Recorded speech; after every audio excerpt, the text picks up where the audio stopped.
You are holding one of the most powerful travel documents on the planet, and there's a very good chance you have no idea what it's actually worth.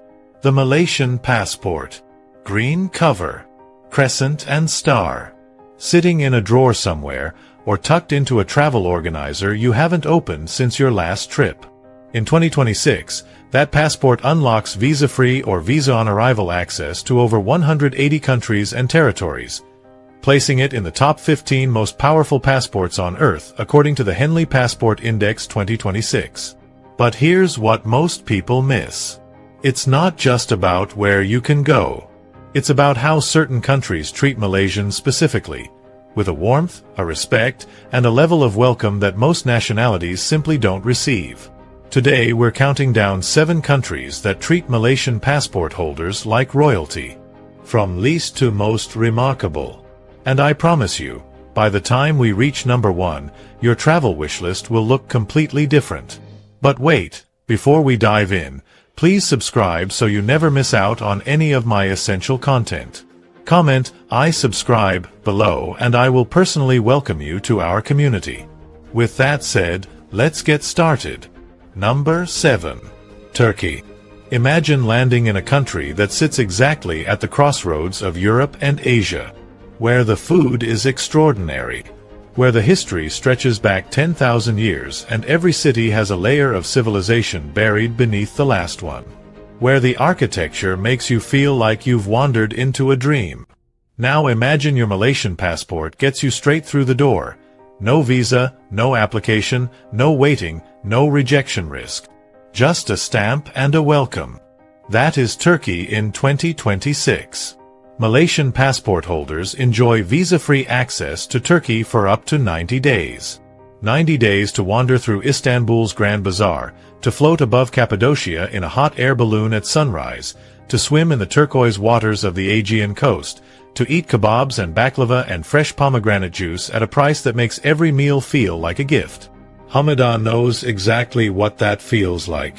She's 65, a retired government officer from Kuala Lumpur, and she had dreamed of praying at the Blue Mosque in Istanbul for most of her adult life. But she always assumed the journey would be complicated. Visas, paperwork, uncertainty. Her daughter sat her down one afternoon, pulled up the IATA travel requirements on a laptop, and showed her the screen. Malaysian passport. Turkey. Visa-free. 90 days. Hamida booked the flight the same evening. She landed in Istanbul at dawn. The call to prayer was rising across the Bosphorus as her taxi crossed the bridge from the airport, the minarets lit against a pale blue sky, the water silver and still below. She cried before she even reached her hotel. Not from sadness. From the overwhelming feeling of a dream that had taken 40 years to become real. She spent 21 days in Turkey. She traveled from Istanbul to Cappadocia to the coastal town of Antalya. She spent less than she had budgeted. She came home lighter than she had felt in years. She has already planned a return trip with her grandchildren. Here's the practical tip for Malaysian travelers considering Turkey. The Turkish lira currently works heavily in your favor, meaning your ringgit goes extraordinarily far. Combine that with visa-free entry and you have one of the world's great civilizations fully accessible without financial stress or administrative headache. But Turkey is just the opening act. Country number 6 offers Malaysians something even more remarkable, and it's a destination that many people assume is difficult to enter. They are very, very wrong. Number 6. Japan. Japan has one of the most scrutinized border policies in the developed world. It is famously careful about who it lets in, how long they stay, and under what conditions. Many nationalities go through complex visa applications, financial proof requirements, and strict documentation processes just to visit for 2 weeks. Malaysians walk straight in. Visa-free. Up to 90 days. No application. No fee. No financial documentation required for entry. And this isn't an accident. It reflects something real, the deep, decades-long bilateral relationship between Malaysia and Japan built through the Look East policy, through trade, through education exchanges, and through a genuine mutual respect that has quietly made Japan one of the most welcoming countries on earth for Malaysian visitors. Japan receives over 35 million tourists annually. It maintains one of the world's lowest crime rates. Its public transport runs to the second. Its people treat guests with a level of courtesy that other countries call exceptional and Japan simply calls Tuesday. Insik Roslan experienced this personally. He's 70 years old, a retired engineer from Johor Bahru, and he visited Japan for the first time at 68. He went with realistic expectations. He expected language barriers and cultural distance and the polite but slightly cold efficiency he associated with highly developed. What he found was something else entirely. He found a country where shop staff bowed when he entered, where people stepped aside on escalators without being asked, where nobody pushed or jostled or honked without reason. He lost his wallet on the second day, dropped it somewhere between the Asakusa Temple and the subway station. He reported it to the police station with low expectations. 4 hours later, they called his hotel. The wallet had been handed in. Every single note was intact. The person who found it had left no name. On his final day in Kyoto, Insik Roslan got lost trying to find a particular temple. A young Japanese man noticed him looking confused, asked where he was going, and despite it being clearly out of his way, walked him the entire 15 minutes to the entrance, bowed, and left without accepting so much as a thank you beyond a brief exchange of smiles. Insik Roslan now visits Japan every spring for the cherry blossoms. He calls it the only place outside Malaysia where he feels completely safe and completely cared for at the same time. For Malaysian travelers heading to Japan, go beyond Tokyo and Osaka. Kyoto, Kanazawa, Hiroshima, and the rural inns of Hakone offer a quieter, deeper Japan that many visitors miss entirely. Your 90 days gives you more than enough time to find it. Japan is extraordinary. But country number 5 offers Malaysians something Japan cannot, a lifestyle privilege so unusual and so generous that most people assume it must be too good to be true. It isn't. Number 5. Georgia. There is a country in the Caucasus, sitting at the hinge between Europe and Asia, bordered by mountains that look like they were designed by a painter who didn't believe in restraint, that almost no Malaysian has heard of. And it is treating Malaysian passport holders with extraordinary generosity. Georgia allows Malaysians to enter and stay visa-free for up to 1 year. Not 30 days. Not 90 days. 1 full year, with the freedom to leave and re-enter as many times as you wish. Now let that sit for a moment. 1 year. In a country with ancient cave cities and 8,000-year-old wine culture and mountain villages where the air tastes like something that hasn't been breathed before. In a country where the capital Tbilisi has ancient Orthodox churches sitting next to ultramodern glass architecture, where the food is extraordinary and almost completely unknown to the Asian palate, where the people are warm in the specific way that mountain cultures often are, direct, generous, fiercely hospitable. And according to Numbio's 2024 Global Cost of Living Index, Georgia is consistently ranked among the top 10 most affordable countries on Earth. Monthly living expenses in Tbilisi run 60 to 70% cheaper than Kuala Lumpur. A fully furnished apartment in a good neighborhood costs less than Rm 800 a month.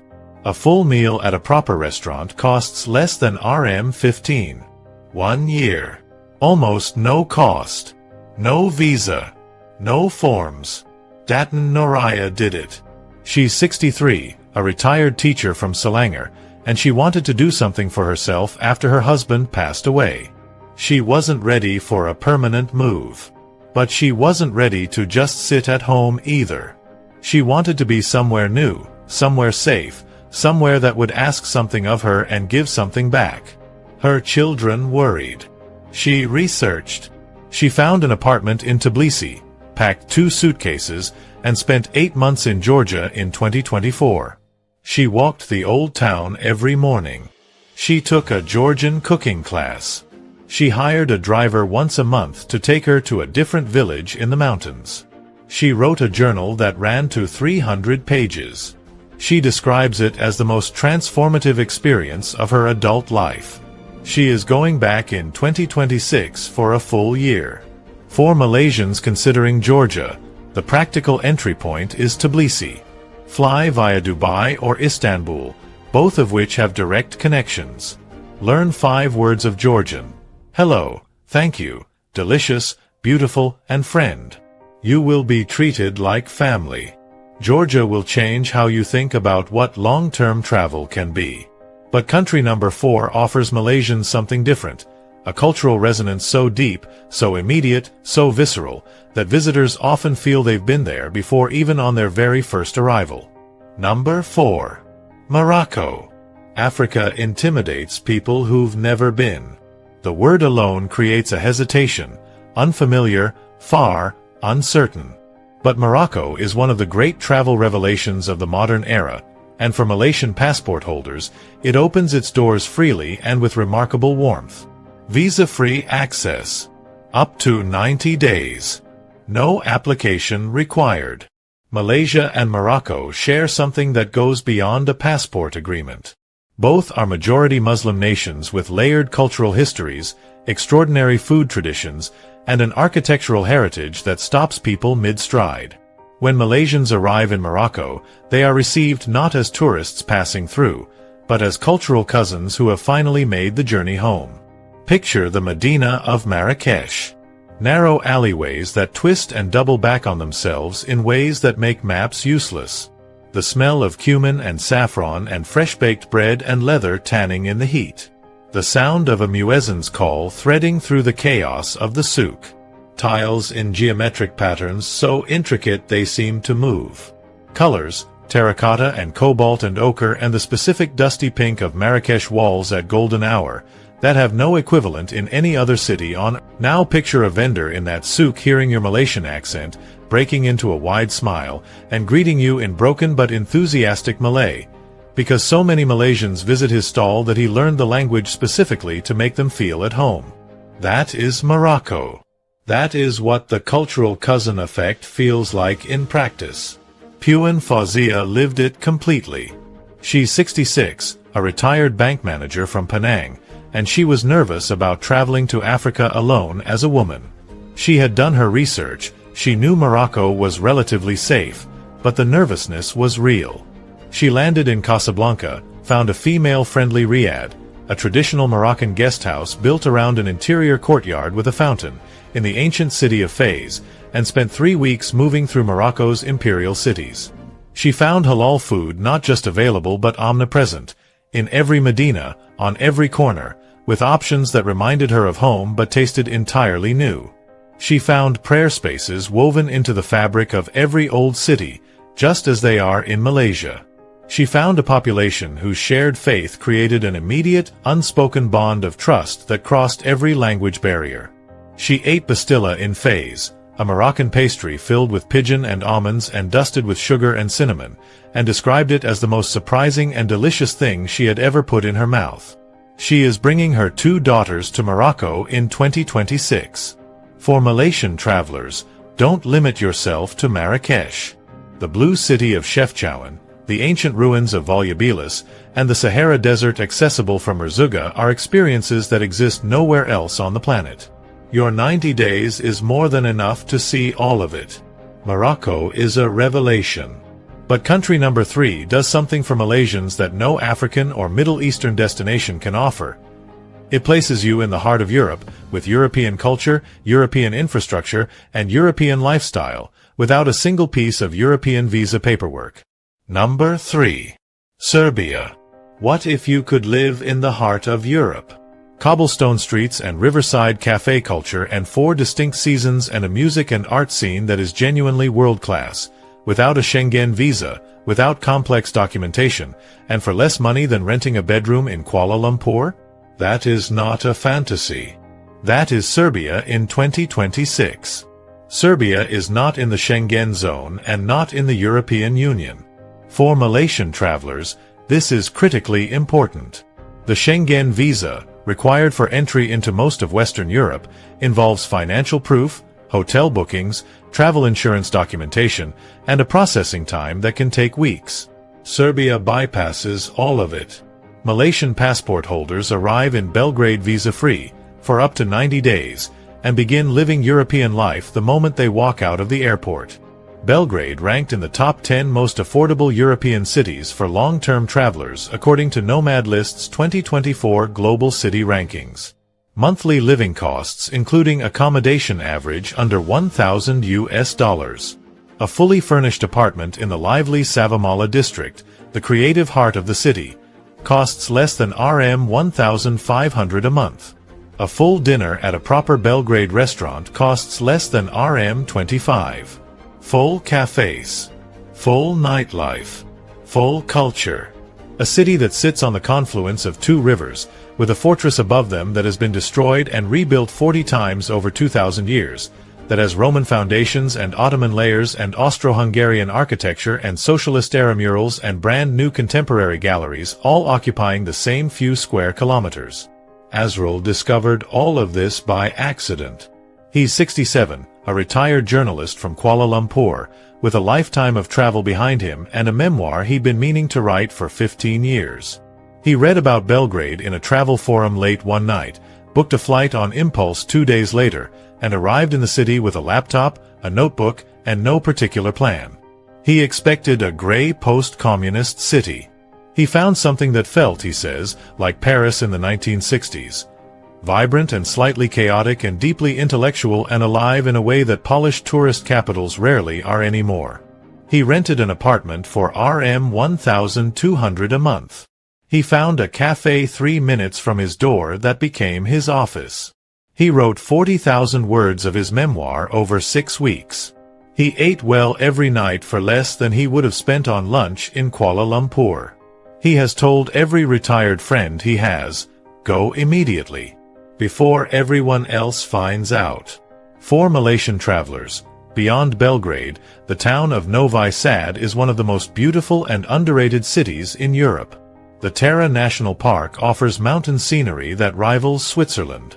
And Zlatibor Mountain offers a 4-season resort experience at prices that make no logical sense given the quality. Serbia is Europe's best-kept secret for Malaysian travelers right now. But country number 2 is not a secret. It is a full-scale love affair between an entire industry, an entire culture, and Malaysian visitors who have turned a media obsession into one of the most beautiful real-world travel relationships of the decade. Number 2. South Korea. K-dramas. K-pop. Korean skincare that has rewritten how the world thinks about beauty. Korean food that has gone from niche to global phenomenon in under a decade. Korean architecture. Korean design. Korean cinema that wins Academy Awards. Millions of Malaysians have been in love with Korean culture from their living rooms for years. South Korea noticed and responded. Malaysian passport holders receive visa-free entry to South Korea for up to 90 days. And the Korean tourism industry has not just passively accepted Malaysian visitors, it has actively, deliberately, and successfully courted them as among its most valued and most welcomed. Malaysia is consistently ranked among the top 10 source countries for South Korean tourism. In 2023 alone, over 400,000 Malaysians visited South Korea according to the Korea Tourism Organization's annual report, a figure that has tripled since 2015. Korean tourist boards run dedicated Malaysian marketing campaigns. Korean restaurants now display halal certification as a direct response to Malaysian visitor preferences. Korean cosmetic brands specifically test products with Malaysian skin tones in mind. This is not coincidence. This is two countries in a genuine and growing conversation with each other. Puan Suraya had been watching Korean dramas for 15 years when she finally booked the trip. She's 64, a retired nurse from Ipoh, and visiting Seoul was something she had told herself she would do one day, for so long that one day had become a recurring joke among her friends. Her 64th birthday became the deadline. She stood on the street in Seoul's Bucheon Hanok village where her favorite drama had filmed its most famous scene, a narrow lane between traditional wooden houses, lanterns hanging overhead, the city spreading out below, and she cried for 10 minutes straight. Not from sadness. From the overwhelming collision of a world she had carried in her imagination for 15 years suddenly becoming ground beneath her feet and air in her lungs and real. She had booked 1 week. She extended to 3. She visited Jeju Island, the volcanic island off Korea's southern coast that looks like a place a novelist invented. She ate her way through Myeongdong Market, tteokbokki and hotteok and Korean fried chicken at midnight in a street lit up like a festival. She sat in a jjimjilbang, a traditional Korean bathhouse, at midnight, wrapped in a towel, surrounded by Korean grandmothers who adopted her for the evening and fed her eggs and makgeolli rice wine and asked, through a combination of translation apps and hand gestures, whether she was happy. She told them yes. She meant it completely. For Malaysian visitors to South Korea, go beyond Seoul. Busan has energy and seafood and a coastal grit that the capital doesn't. Gyeongju is a city where royal tombs from the Silla dynasty sit between apartment blocks and convenience stores in the most surreal and beautiful way. Jeju Island is 3 hours by ferry or 1 hour by plane and feels like a completely different country from the mainland. Your 90 days gives you more than enough time to find the Korea that isn't on every travel influencer's feed. South Korea is extraordinary for Malaysian travelers. But number 1 on our list, the country that treats Malaysians with a depth of privilege, respect, and bilateral warmth that no other nation on this list comes close to matching, is a destination that continues to expand what Malaysian passport holders can access, experience, and achieve. Number 1. The United Arab Emirates. No country on earth has built a deeper, more deliberately cultivated, or more mutually beneficial relationship with Malaysia than the United Arab Emirates. And in 2026, that relationship is delivering real, tangible, remarkable privileges for Malaysian passport holders that most nationalities can only observe from the outside. Malaysian passport holders enjoy visa-free access to the UAE for 90 days. But this number alone tells almost none of the story. Malaysia and the UAE share a bilateral trade relationship worth over $10 billion annually as of 2024, according to Malaysia's Ministry of Investment, Trade and Industry. The UAE is home to over 50,000 Malaysian residents, professionals, entrepreneurs, educators, healthcare workers, who have built genuine, long-term lives in a country that has made space for them with deliberate intention. Malaysian food courts are embedded in major UAE shopping malls. Malaysian cultural festivals are hosted annually in Dubai and Abu Dhabi. Malaysian professionals are actively recruited by UAE employers across sectors. This is not tourism. This is a partnership between two nations that genuinely value each other. And when Malaysians arrive in the UAE as visitors, they feel that partnership the moment they land. Haji Sulaiman felt it on his first day. He's 69, a retired accountant from Shah Alam, and he visited Dubai with his wife in 2022. He expected what most people expect from Dubai: towers of glass and gold, extravagance calibrated to the ultra-wealthy, prices that punish ordinary visitors, a city that impresses but doesn't warm. He landed, cleared immigration in 15 minutes through a channel that moved with remarkable efficiency, and took a taxi to the older part of the city, Dara, on the creek, where the original Dubai still breathes beneath the modern one. He found a Malaysian restaurant on a side street, operating for 22 years. Run by a man from Kelantan who had built his entire adult life in Dubai and greeted Haji Sulaiman like a brother he hadn't seen in years. He ate nasi lemak in Dubai, the real version, the coconut rice and sambal and anchovies version, the version that tastes like Sunday morning in Malaysia, and felt something he hadn't expected.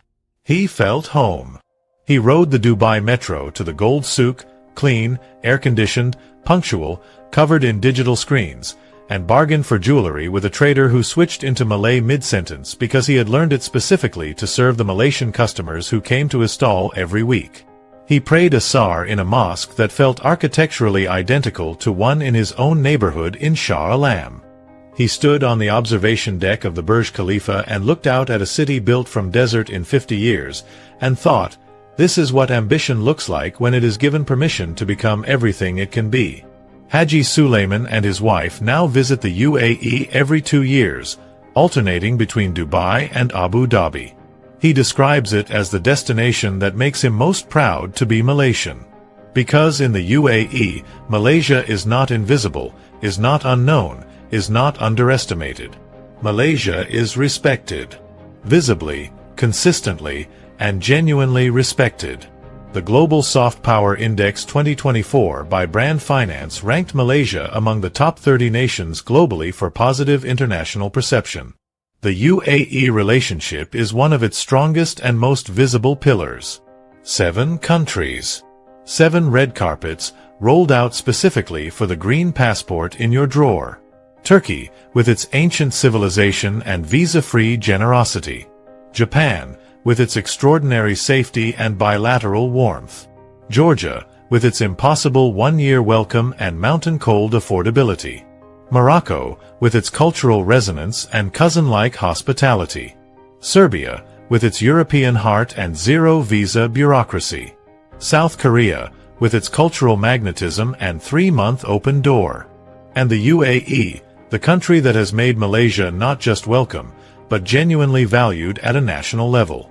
The Malaysian passport is more powerful than most of its holders realize. 2026 is the year to use it. So here's my question, and I genuinely want to know the answer. Out of all 7 countries we covered today, which one are you booking first? And here's the deeper question that's been sitting in my mind since I started researching this video. If your Malaysian passport is this powerful, why are so many of us still not using it? Drop your answer in the comments below. Tell me the one country on this list that genuinely surprised you. Tell me the one you're already planning. I read every single one.